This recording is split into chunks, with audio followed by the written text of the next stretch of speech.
I love it. I love it. Wow, I love it. Look at this. This is the greatest thing I've ever seen. Hey, I'm not surprised.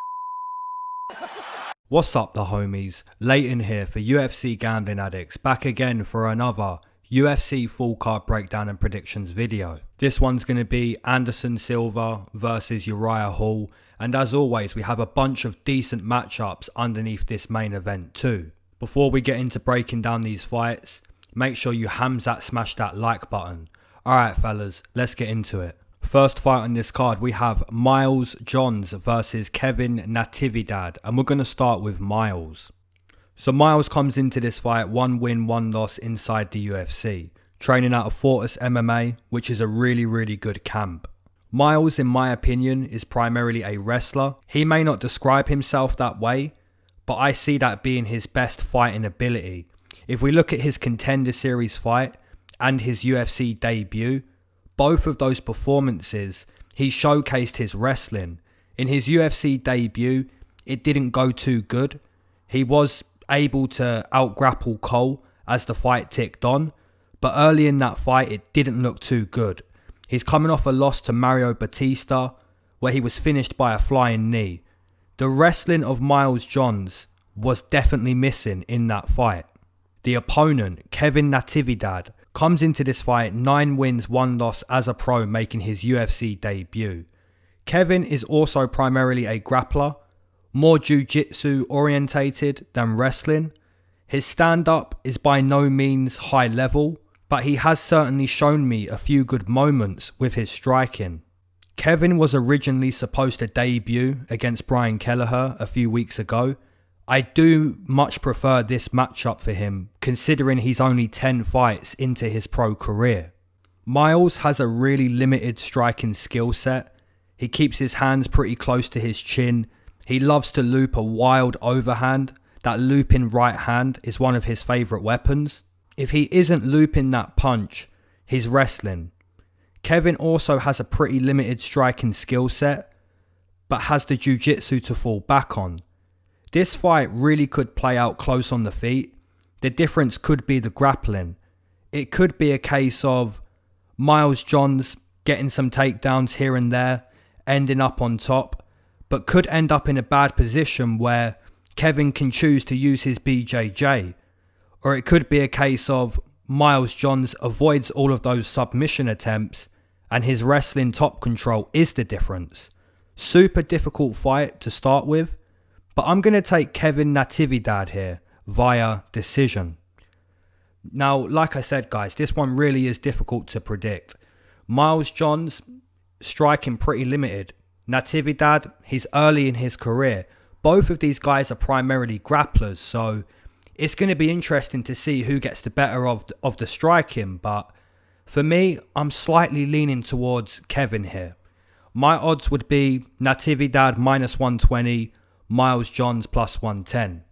And the actual odds are, we have Kevin Natividad coming in plus 150, Miles Johns minus 170, minus 160.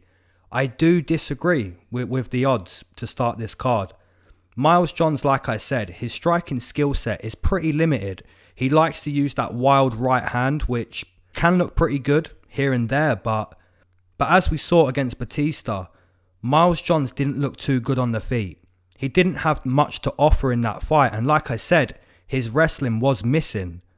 So yeah, it's going to be interesting to see how these two guys look in the kickboxing, but I'm slightly leaning towards the underdog to start this card. Courtney Casey versus Zombie Girl, and we're going to start with Courtney. So Courtney comes into this fight 5 wins, 7 losses inside the UFC. An experienced fighter at this point. Courtney has fought a lot of decent competition. Her record isn't great. She's not exactly elite by any means, but a fighter that's not a pushover. Courtney has pretty decent boxing. Her kicking ability isn't great, but again, she will target some low kicks here and there. Courtney's BJJ is pretty underrated in my opinion. You look at the submission attempts against Michelle Waterson. You look at the armbar against Randa Marcos. You look at the armbar against Barella. She loves to use her jiu-jitsu off her back, and I can see why. She's pretty good there. If you take Courtney Casey down, there's always that chance that she's going to throw up an armbar, a triangle. Her jiu-jitsu is pretty good. The opponent, Zombie Girl, comes into this fight 1 win, 3 losses inside the UFC. Primarily a zombie. She's good at taking punishment, it's gotta be said. Now, taking a lot of punishment and still being able to walk forward isn't great. You don't want to be known for that as a fighter. It's the sort of attribute that could have her opponent second guessing herself. Kind of give the opponent that, man, I've hit this girl with my best shots and she still won't go away. That's the type of feeling Zombie Girl could give her opponents. But at the highest level, you've got to be more than that. You have to be more than that. She was able to completely destroy Shana Dobson in her last fight, and we do have to give her credit for that, because prior to that performance, it wasn't looking too good. I am going to side with Courtney Casey in this fight. I believe she has more weapons, better jiu-jitsu, more experience, better footwork, sharper boxing. Maybe not more powerful in the boxing, but certainly sharper. If this fight hits the mat, I'd expect Courtney to attempt triangles, arm bars. If this fight is kept standing, I'd expect Courtney to just be cleaner in the striking. So purely for those reasons, I'm going to take Courtney Casey via decision. My numbers would be Courtney -170, Zombie Girl coming back +140. And the actual odds currently, Courtney Casey -250. Oh my goodness. Zombie Girl +190, +200. So yeah, the performance against Shana Dobson really hasn't, taken much effect with this line. A lot of people certainly still looking at Zombie Girl as just a zombie. This girl's going to walk forward. You're going to hit her with a lot of strikes. She's going to take it and keep walking forward. Could Zombie Girl do anything to get Courtney's respect? Yes, she will have to land, some decent strikes herself, some decent punches up top. But like I said, man, Courtney Casey just, you look at the area in which she's going to excel, and it's many areas, right? Footwork, kickboxing, boxing, experience, BJJ. Courtney Casey looks to be better in many areas of this fight. So it's going to be a tough one for Zombie Girl, but she is coming off that big win over Shana Dobson. So it's going to be interesting to see, can she use that momentum to beat the experienced fighter in Courtney Casey? I don't think so, but let me know who you're taking below. Dustin Jacoby versus Justin Ledet. And we're going to start with Jacoby. So Jacoby comes into this fight 0 wins, 2 losses inside the UFC. Now getting the opportunity to fight in the UFC again. Dustin transitioned into kickboxing from MMA, now back into MMA from kickboxing. The kicking ability this man possesses, in my opinion, very nasty. The low kicks are damaging, they're quick, powerful, and effective. The concern Jacoby faces is an opponent choosing to wrestle, choosing to take him out of his world of kickboxing. A similar concern that most of us had for a man like Giga Chikadze. A worry that any high-level kickboxer will have when they aren't exactly seasoned in the grappling. The opponent, Justin Ledet, comes into this fight 3 wins, 3 losses inside the UFC. Seems to be primarily a boxer. I don't want to sound too disrespectful to Justin Ledet, but his boxing really hasn't impressed me recently. He isn't being dangerous enough with his skill set. He won his first few UFC fights at heavyweight. Since stepping down to light heavyweight, he's lost all of his UFC fights. Justin needs to show us improvements. His speed needs to be improved. His ability to threaten the opponent just simply needs to be improved. If I had to pick an area in which Justin Ledet looks pretty okay, it's probably the jab. His jab is pretty okay, but unless he's gonna go in there and just completely light up Jacoby with a constant jab, I can't see him having much success with his striking. For me, Jacoby is going to land multiple low kicks, which will force Ledet to fight. If Ledet is forced to fight, I think someone's going to get hurt in this fight. Whether Ledet can find that knockout punch, or Jacoby is able to hurt Ledet to the point he leaves himself exposed to that knockout punch himself. I don't think this fight is going to go 15 minutes. My prediction is Jacoby via TKO in round number 1. Like I said, man, Justin Ledet just isn't impressing me at the moment. He had a good start. He was at heavyweight. It was looking good. He stepped down and it just doesn't look good. He isn't dangerous enough. You know, he isn't going in there and actively looking to take his opponents out. He's just kind of getting in there and playing it safe, looking to not get hurt. And it just doesn't look too good for me. So Jacoby coming back into MMA, using that kickboxing background, I think it's going to look good here against a guy like Justin Ledet. My numbers would be Jacoby minus 200, Ledet plus 170. And the actual numbers currently, we have Jacoby minus 340, minus 330. Wow. Ledet plus 250, plus 260, plus 280. So a lot of you guys who are laying money on this line already, you're seeing it, right? Justin Ledet just isn't impressing anyone at the moment. Jacoby is hungry. He's making his return to the UFC. His kickboxing ability is very, very decent. And I think this is a great matchup to get him back in the UFC, to showcase that kickboxing ability. Jason Witt versus Cole Williams. Man, this is a difficult one. We're going to start with Jason. So Jason comes into this fight 0 wins, 1 loss inside the UFC. Debuted against Takashi Sato. He was completely outclassed in that fight. Slept very, very quickly. Despite being slept in that fight, he has a matchup this time that's way more suited to his level he's currently at. Jason doesn't exactly show an elite level anywhere, but he's a hard worker. He's a pretty strong guy when he's able to get that takedown. His conditioning seems pretty good too. Jason Witt is just a hard-working fighter who made it to the highest level purely because he never gave up, he never gave in. You have to respect it. The opponent, Cole Williams, comes into this fight 0 wins, 1 loss inside the UFC. Debuted against the jiu-jitsu wizard, Claudio Silva, where he was basically dominated too. It was a showcase fight for Claudio. Cole Williams is pretty much just like Jason Witt. He's a hard-working fighter who just kept grinding, and now he's at the highest level. I'd say this is a difficult prediction to make purely because both of these guys are still evolving. They're still learning, but we do have to make a prediction.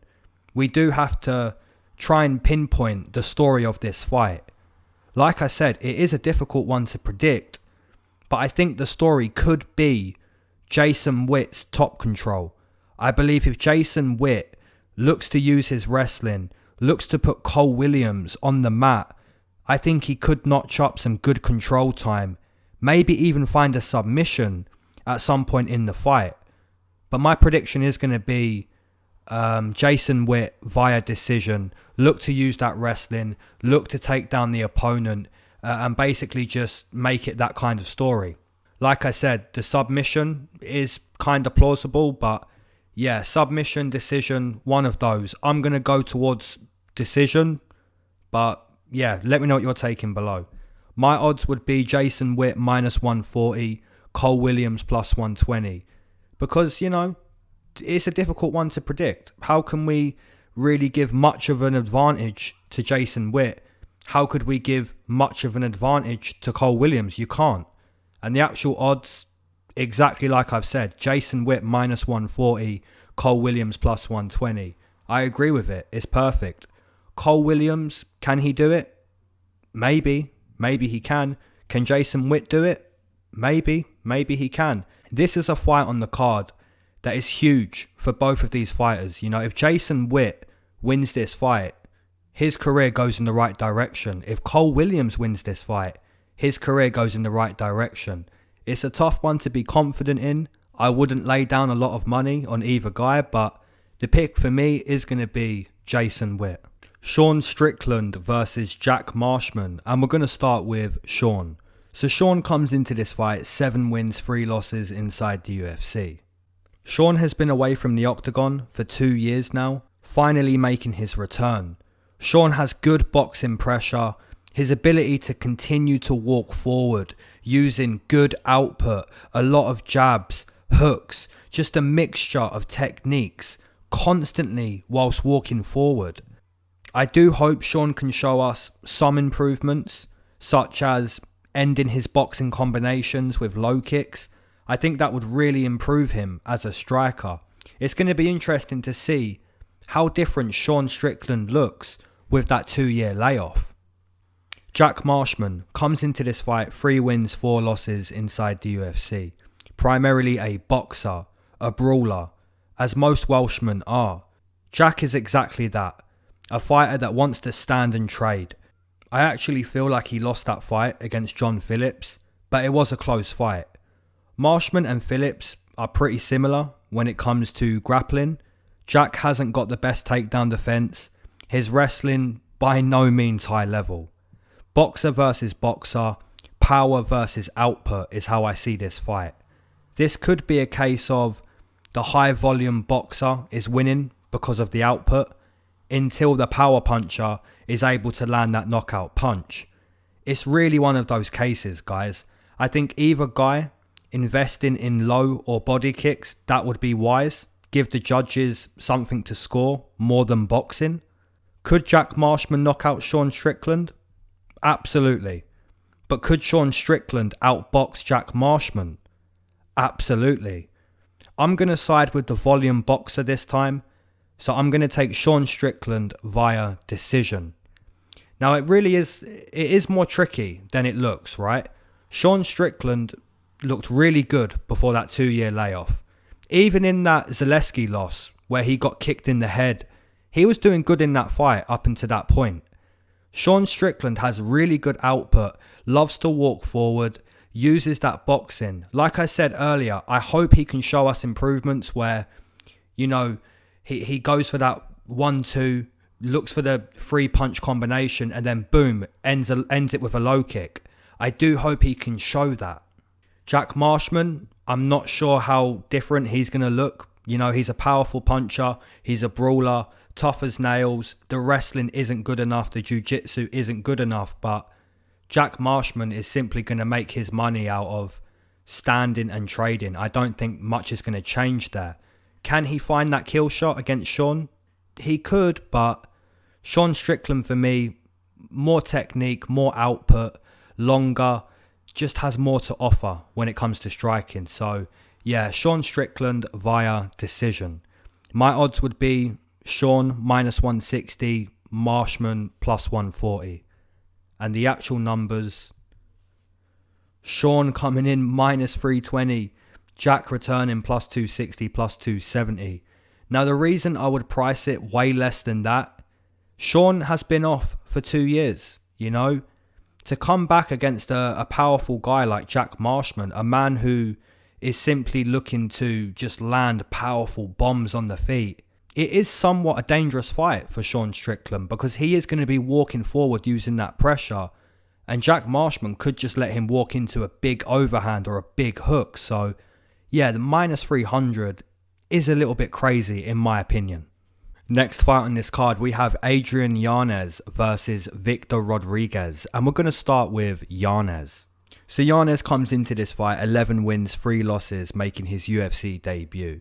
Yanez last fought on the Contender Series, had a super beautiful performance, completely destroyed his opponent, sent the opponent to another realm. In watching tape on Yanez and rewatching that Contender Series fight, I see shades of Jorge Masvidal in this guy. His boxing is nasty. It's dog-like, you know? It's the type of boxing that makes you think, man, you don't want to scrap with this dude. He's a dog. That's my personal opinion on Yanez. He just comes across as a guy you don't want to stand and trade with too much. The opponent, Victor Rodriguez, comes into this fight 7 wins, 2 losses as a pro, making his UFC debut. I'll start by saying I've only seen a couple of fights of Victor. I don't know too much about him. What we do know is Victor hasn't fought the highest level of competition. This will be his biggest test to date. I believe this UFC debut for Victor is going to be a fight that we really learn about this guy. Similar to KB Buller a few weeks ago, who debuted against Tom Breeze. We didn't know too much about KB, but we learned in that debut. Similar situation here. We don't know too much about Victor, but we are going to learn in the debut. For me, I have to take the fighter in which I believe has more potential and current ability to match the highest level. I believe that fighter is Yanez. Could Victor surprise us, show up and make a huge statement? I'm not saying he can't. I'm just saying I haven't seen the tape to suggest that's going to happen. I feel way more comfortable suggesting Yanez TKO's Victor. So for those reasons, I'm going to take Yanez via TKO in round number 1. My numbers would be Yanez minus 250, Rodriguez returning plus 220. And the current numbers, Yanez minus 330, minus 320, Victor Rodriguez plus 270, plus 280. So there's no doubt in my mind a few of you guys are going to see that Jorge Masvidal comparison. And you know, the way Yanez put that guy out on the Contender Series, beautiful. It was nothing short of beautiful. Really picture perfect knockout. And I think he could replicate something similar here. Could Victor show up and do it? Maybe. But I haven't seen much to suggest that will happen. Now, if you're someone listening to this and you have a lot of information regarding Victor Rodriguez, please drop that down below so we can get engaging on this fight. But my prediction is going to be Yanez. Alexander Hernandez versus Chris Gruetzemacher. And we're going to start with Alex. So Alex comes into this fight 3 wins, 2 losses inside the UFC. Primarily a wrestler. Hernandez showed up and made a name for himself when he starched Beneil Dariush really quickly. I think a lot of us took notice when he did that. He then outgrinded Orbin Mercia. Most of us then took even more notice. And then he ran into the legend, Cowboy Cerrone, where he was completely humbled. He got humbled so badly in that fight. His next fight, he basically ran away for 15 minutes against Ronaldo. He wasn't able to run away from Drew Dober though, completely outclassed in that fight. The striking difference was huge, you know. It really showed us that Alexander Hernandez is primarily a wrestler. His striking isn't there at the moment. I believe Alex has to show us a good mentality in this fight. He must show us an improved striking ability too, especially if he isn't choosing to use his wrestling. The opponent, Chris Gruetzemacher, comes into this fight 2 wins, 2 losses inside the UFC. Chris last fought Joe Lauzon in New York over 2 years ago. I was at that fight. He was able to basically damage Joe to the point where he got a doctor's stoppage. Now Chris hasn't fought since this fight. I'm not exactly sure why, but you'd think that getting such a decent win, he would want to ride that momentum, look to fight again as soon as possible, but you know, it's been 2 years since he got that win. If Chris can stay upright, avoid being taken down, maybe he can replicate a similar performance where he's just able to land often, just damaging Alex Hernandez on the feet. But the whole 2-year layoff really puts me off Chris in this matchup. I believe Hernandez could get back some good confidence with this matchup. Look to take Chris to the mat. Just put Chris in a cardio wrestling battle. If Alex does that, I think he could actually find a stoppage at some point in this fight. So for those reasons, I'm going to take Alex Hernandez via TKO in round number 2. It is a little bit of a difficult fight though, because like I mentioned at the start of the breakdown, Alex Hernandez by no means a striker. We saw that against Cowboy Cerrone. We saw that against Ronaldo, where his mentality just wasn't good. And then we saw it again against Drew Dober. So, you know, if Hernandez chooses to kickbox, what's going to happen here? You would probably lean towards Hernandez, but how much confidence can you put in Hernandez in a kickboxing battle at the moment? Not sure you can put too much into Alex Hernandez kickboxing. That's why I believe it is important for Hernandez to go back to what he was doing at the start, right? Choosing to grapple. Now, he didn't choose to do that against Beneil, but I'm sure if that big punch didn't land, I'm sure he would have chosen to grapple. What we saw Alex Hernandez do against Orban Murcia, that is the true Alex Hernandez that we need to see in this fight. My numbers would be Hernandez -200, Chris returning +170. And the actual numbers we have Hernandez -350. Oh my goodness. Chris returning +290, +300. Now, like I said, this could be a good matchup for Hernandez to get back some confidence, but he has to choose the right game plan. Is that game plan going to be kickbox? Or is it going to be grind, wrestle, look to put Chris in a cardio battle? If he does that one, I'm liking his price. It's okay. If he chooses to kickbox, man, it could get a little bit dicey in there. Alright, the homies, you know what time it is.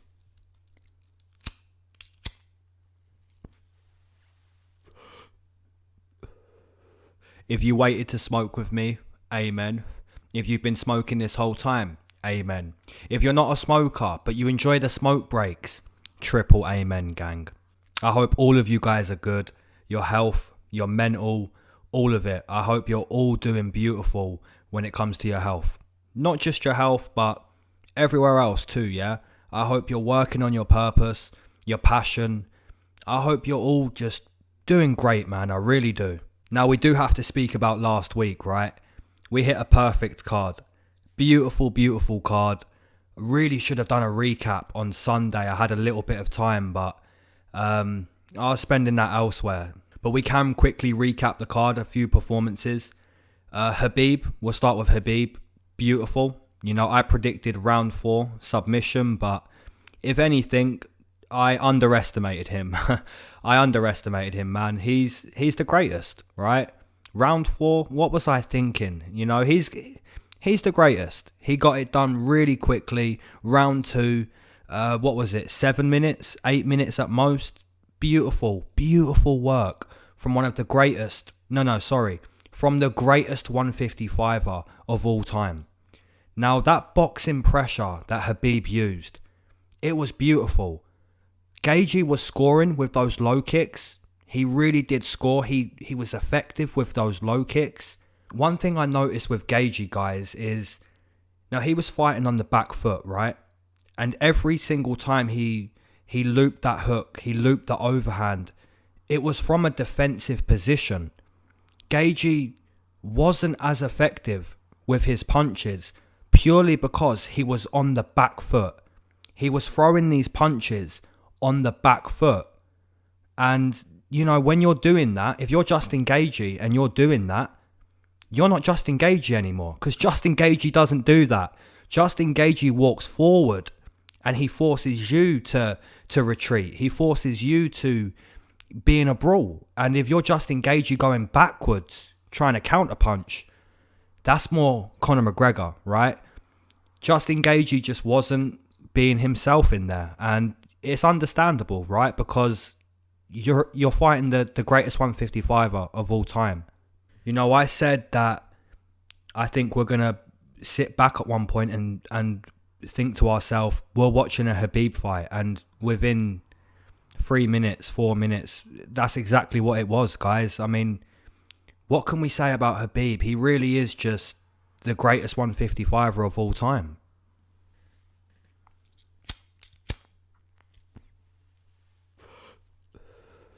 Now, a lot of people mentioned leading up to this fight that Khabib will not take you down in the middle of the octagon. Khabib cannot take you down in the middle of the octagon.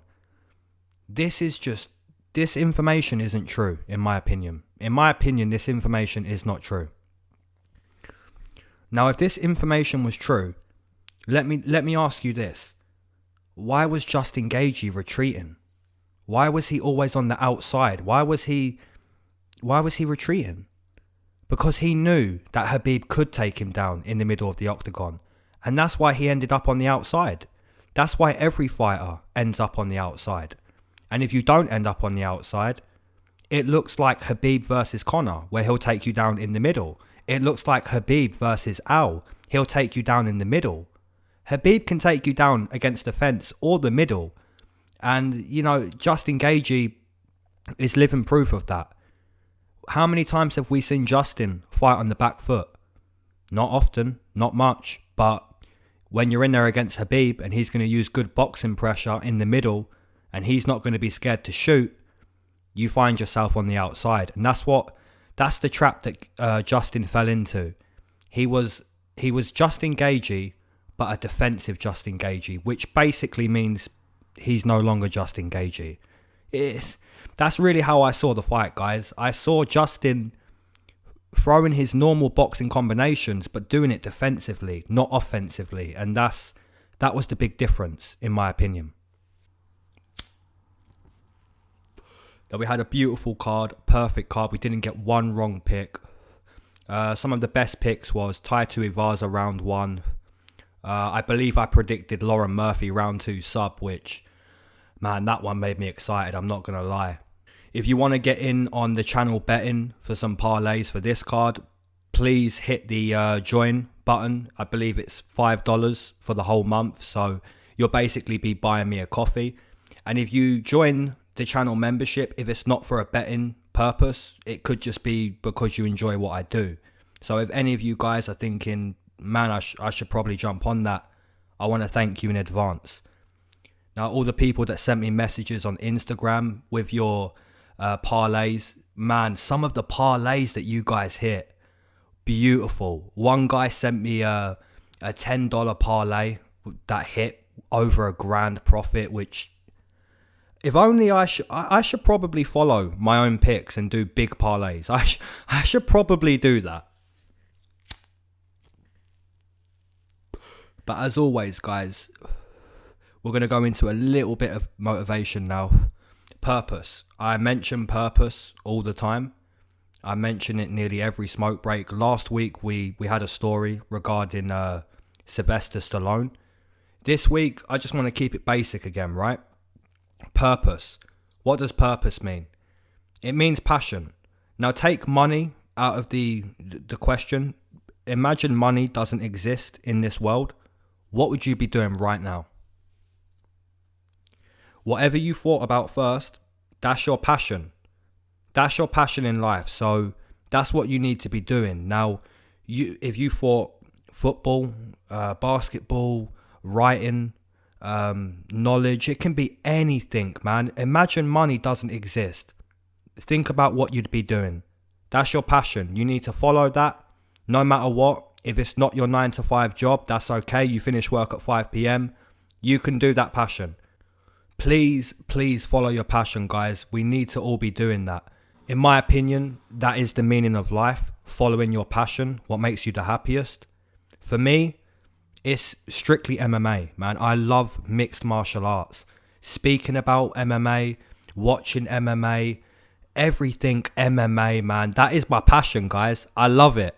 And I know a lot of you guys already knew that, right? Because you're here listening to me. You enjoy listening to me break down these fights, and it's really crazy. It's really crazy to think about that I have nearly 10,000 subscribers who enjoy listening to me break down these fights every week. Like, I don't think it's really hit me yet. Like, obviously I know about it. I know there's a good amount of people that enjoy listening to me, but I think one day it's just going to hit me like, yo, Lay, you know you've got like all these people that enjoy listening to you. Like, it's going to hit me one day, guys. But as always, man, amen to the whole gang. I hope you're on your purpose. I hope you're happy in life. And let's get into breaking down this main card. And if you haven't smashed the like button, you know, Hamzat. Bobby Greene versus Thiago Moises. And we're going to start with Bobby. So Bobby comes into this fight 8 wins, 5 losses inside the UFC. A boxer and wrestler. Bobby Greene is a veteran at this point. I'm sure most of you would agree. He's close to now nearly 40 MMA fights. Bobby Greene has always been a top UFC fighter, but finds himself in a few close fights here and there. doesn't get the right side of split decisions. But recently he's found some good form inside the octagon. The rematch against Lando went much better. Performances against Clay Guida and Alan Patrick were really good performances. A mixture of boxing and takedown defense won those fights. Thiago Moises comes into this fight 2 wins, 2 losses inside the UFC, primarily a jiu-jitsu practitioner. Thiago is a super high level jiu-jitsu player. I forgot the opponent's name, but you can actually find a clip of Thiago getting this armbar from guard, but he uses his feet on the hips of the opponent to basically levitate the opponent, then uses all technique to drop the opponent into an armbar. It's really beautiful to watch, guys. Just type it in on YouTube. Every time Thiago fights, I end up watching this same clip like 10 times. It's that beautiful. Thiago is coming off a win to Michael Johnson. He was being outboxed in that fight, but round 2 came and so did the BJJ, you know? It's quite simple. If Michael Johnson could outbox Thiago, I believe Bobby Greene can definitely outbox Thiago. It's going to be a similar case. Thiago is losing the fight right up until the point he implements his jiu-jitsu. Now, Thiago didn't implement his jiu-jitsu in a fundamental way against Michael. It came out of nowhere, which really highlights, like I said earlier, how high level his BJJ really is. The pick is going to be Bobby Greene, but he must keep this fight kickboxing. Hitting the mat with this guy will not be in his best interest. My prediction is Bobby Greene via decision, but like I said, man, if you go to the mat, don't be surprised. My numbers would be Bobby Greene minus 180, Thiago plus 150. And the actual numbers, Bobby Greene hitting minus 300. Good God. Thiago Moises coming back plus 240, plus 250.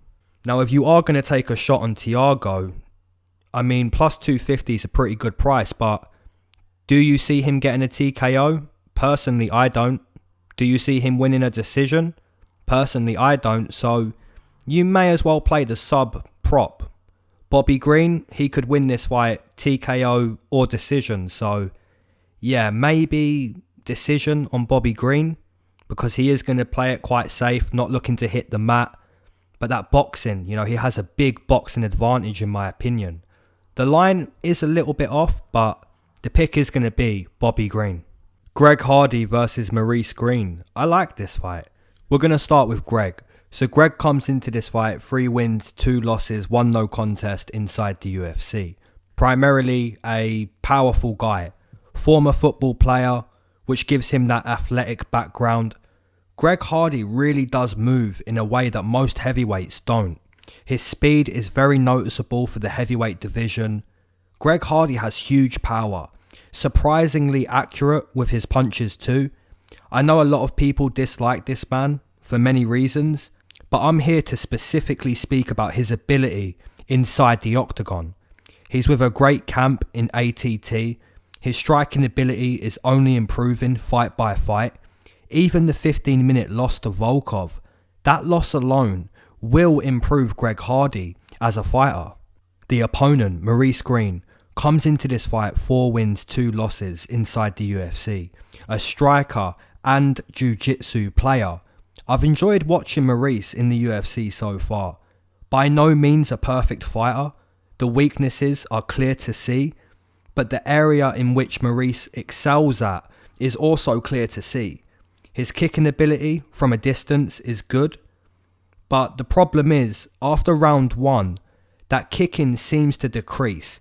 He can't seem to keep the same distance as he did in round 1, which ultimately leads to the opponent now being able to land some powerful punches. The chin of Maurice isn't great either, which really could be a problem coming up against a guy like Greg Hardy. Round 1, I would expect Maurice to show Greg Hardy, this is the distance I want to fight at. If you try to get too close to me, I am going to land those low kicks and body teeps. After round 1, I would expect Greg Hardy to have much more success in finding his openings to inflict damage on Maurice Greene. Personally, I don't think the chin of Maurice Greene can hold up against such a powerful puncher in Greg Hardy. So purely for those reasons, I'm going to take Greg Hardy via TKO in round number 2. My numbers would be Greg Hardy minus 200, Maurice Greene plus 170. And the actual numbers, Greg Hardy minus 300, Maurice Greene plus 250, plus 260. Maybe a little bit overpriced. Both of these guys are still improving. They're still learning in the game of mixed martial arts. But Greg Hardy, for me, that has to be my pick. Round 1, like I said, Maurice is going to use his kicks, his length, his height. He's going to use that. But Greg Hardy, when he gets in close, it's a different story. It takes away the kicking ability of Maurice Greene.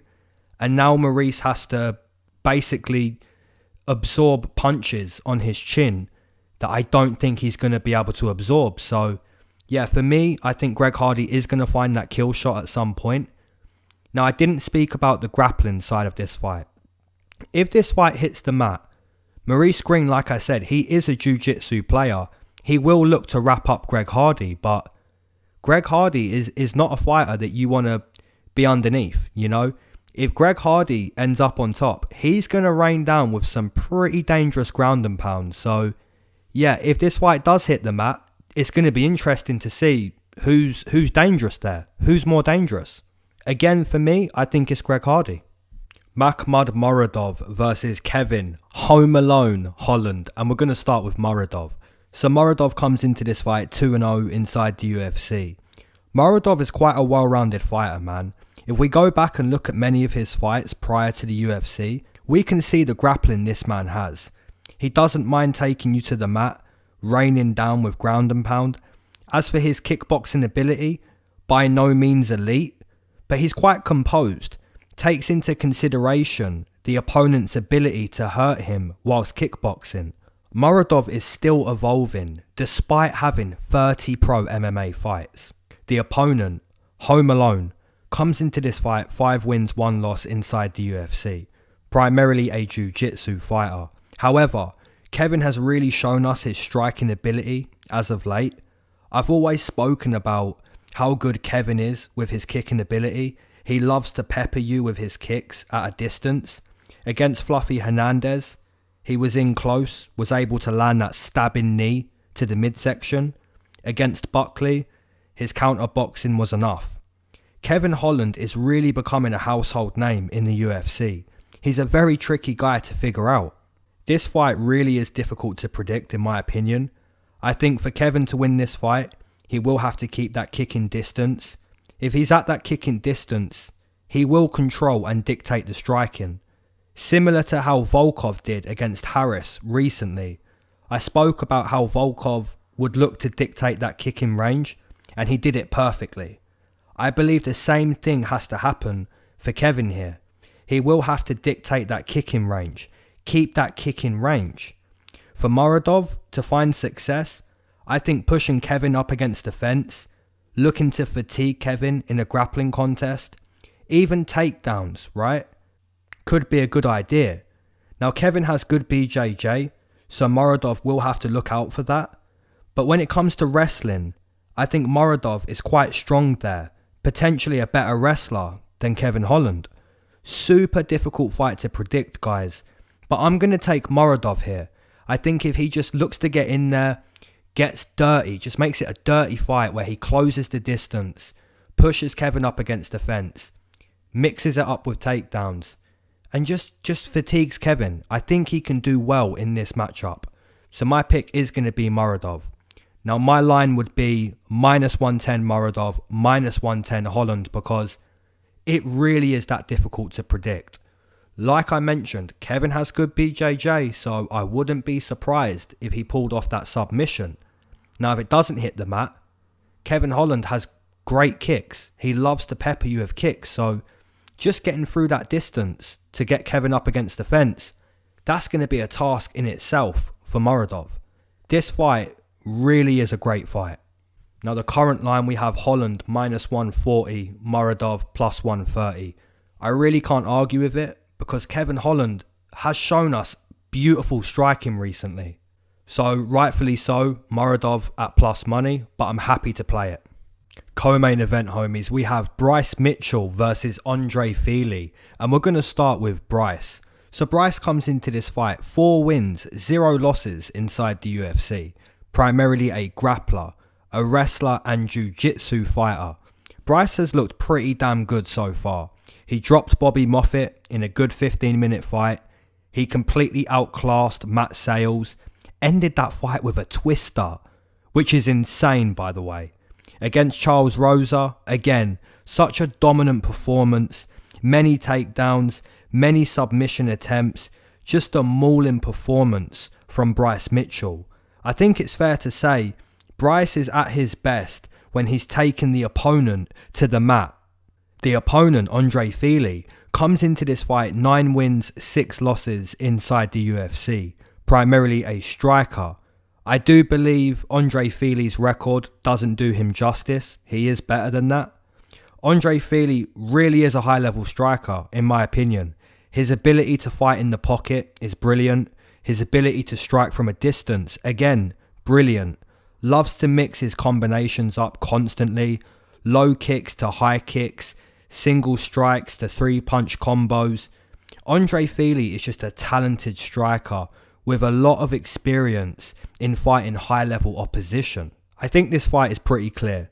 Maybe not definite, but I do believe if this fight is kept in a kickboxing situation, Andre Fili will look better. If this fight hits the mat, Bryce Mitchell will look better. I've noticed that Bryce loves to use his kicks when he's kept on the feet, which may not work as much as it normally would, considering Fili is a brilliant kicker himself. This one comes down to personal preference, man. If you think Bryce can maul Fili, take him down, that's the pick to make.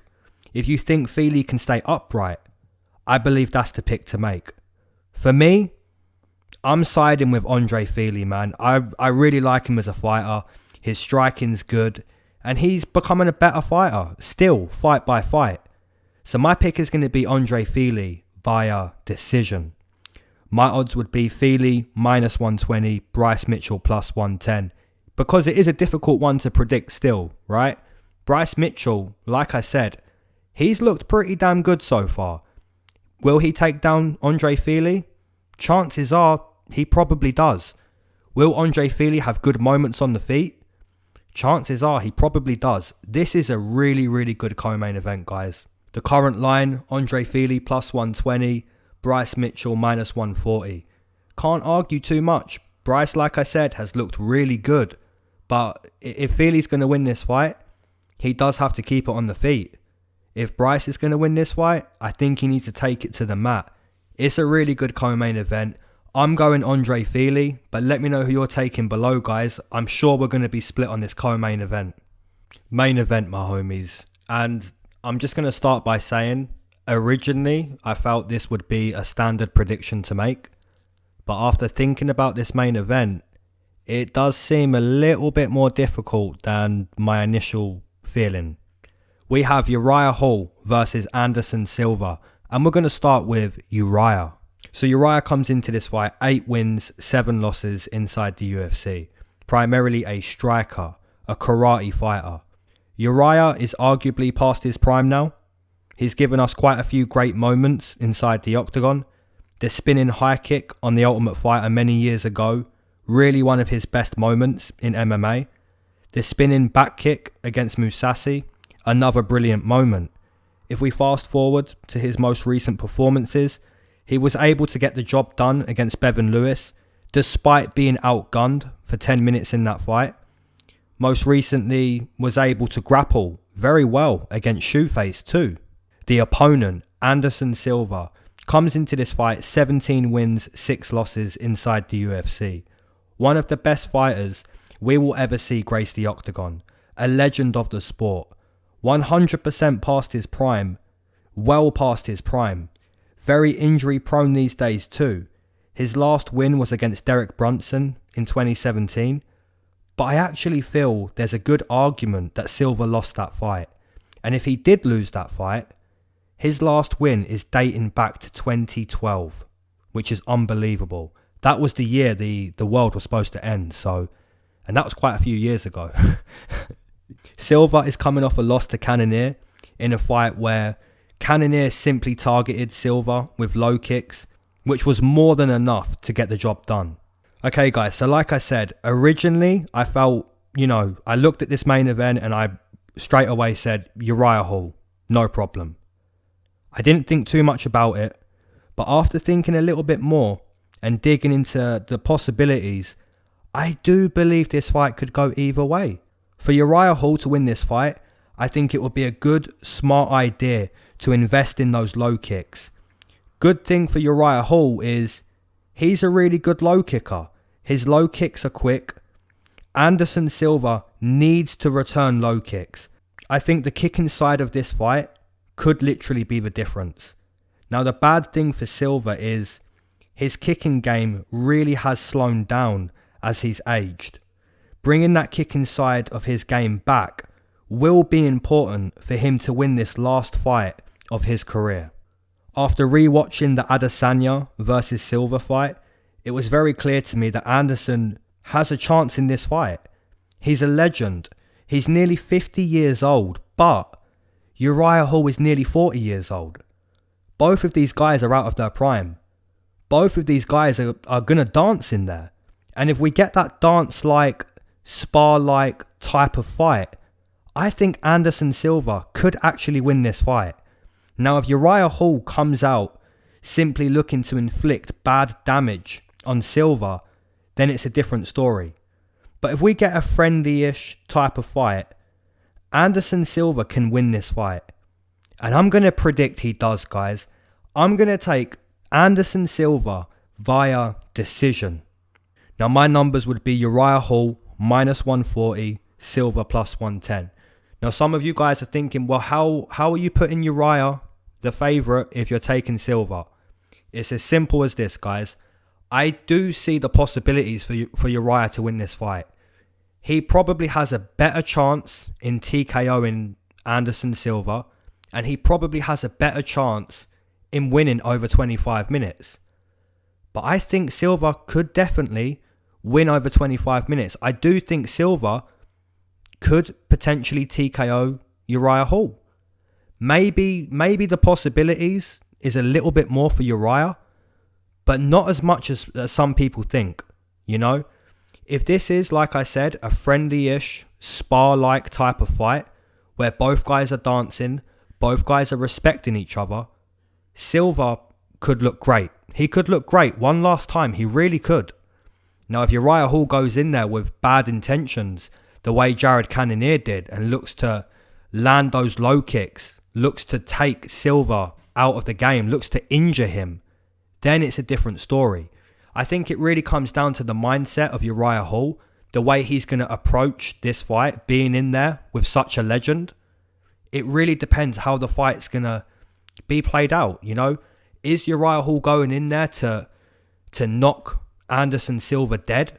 Or is he going in there and respecting an out-of-prime legend? Because if he's going in there and respecting an out-of-prime legend, then I think Silva could get that one last win before the end of his career. And you know what? I'm going to do it. I'm going to take the legend one last time before it's all said and done. Alright guys, if you've enjoyed this breakdown, please let me know below. We had a great week last week. I hope we have another great week this week. Of course, there's going to be a lot of people disagreeing on the main event, and that's fine. Everyone's entitled to their own opinion. If you want to hit me up on Instagram, it will be at the end of this video. Alright homies, peace.